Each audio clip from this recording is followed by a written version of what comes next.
What's up everybody, Remy Sovereign here, back with another video today. And in today's new video, what I wanted to talk about today is the topic of surgery for individuals with lower back pain. So in this video, I want to talk about something very important, and it's something that a lot of people should know about and be aware of when it comes to considering surgery for themselves. So firstly, when we look at surgery and we look at why people get surgery, it is due to the fact that maybe conservative treatment has failed, or maybe there's just extreme cases where individuals are in extreme pain, or they have a loss of bladder or bowel function, or maybe some neurological problems have developed, and surgery may be the only option, or surgery is warranted. Now I want to kind of touch back for a second with the topic of conservative treatment failing.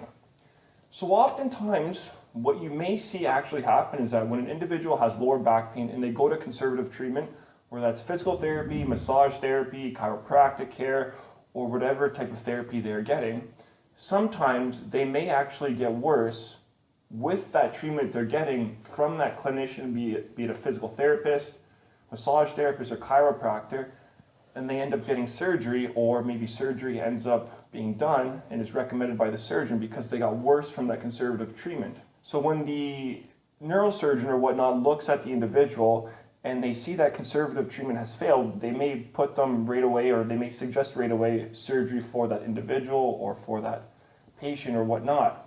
When really the issue started with them not getting the proper treatment or the improper program for their lower back pain, whether that's they didn't get the proper exercise programs, weren't doing the proper stretches or whatnot, and the individual ended up getting worse.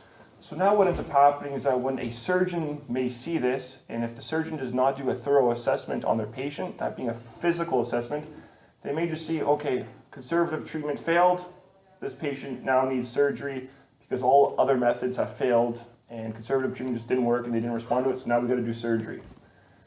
So here is a case, what ended up happening was an individual probably didn't need surgery at all to begin with in the first place, yet the clinicians or the clinician that they were seeing, be it a PT or chiro, made them worse, didn't give them the proper program, and now they need surgery. But at the same time too, there's also a problem that occurs with the surgeon themselves that maybe isn't giving a thorough assessment and maybe is advising surgery when surgery shouldn't be warranted, and maybe they would actually respond to conservative treatment if they got the right treatment to begin with. So the point being with this video, guys, is that when it comes to surgery and when it comes to failed conservative treatment, normally one may have to ask, why did conservative treatment fail?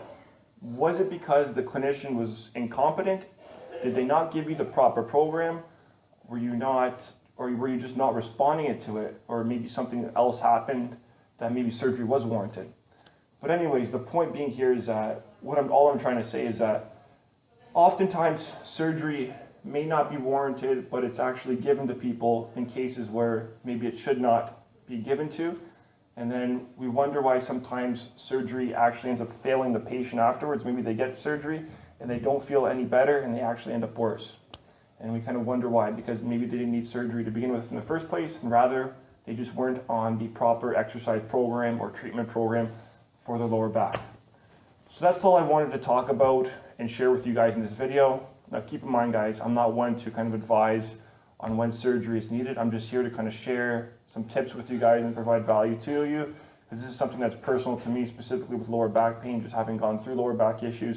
And I know a lot of people that have actually had surgery and actually ended up worse, or maybe they're currently contemplating surgery and just they don't know what to do, and I just wanted to kind of share that information with you. And also there's also the case with invasive surgery as well, where you never know what may go wrong, and the skill or competence with the surgeon themselves, because they could butcher things. That's always something to consider as well. And also in the case of implants or metal implants, some screws or something could come loose as well, which is also another issue that may occur. But with regards to that, guys, if you're someone that actually maybe went through that period where you went and saw some clinicians and conservative treatment failed you and you ended up getting surgery because of that, or maybe you met with a surgeon and they just saw that, oh, conservative treatment failed, let's do surgery now, without even kind of giving you a thorough physical assessment, and maybe the surgery didn't work out for you, or maybe it did work out for you. I'd love to kind of hear your story, what happened to you, and kind of what you went through. Okay guys, so I hope you guys enjoyed this video and were able to kind of take away some information from this. And with that, we'll wrap it up for the video. So all the best, take care, and I wish you a successful and productive day. And until next time.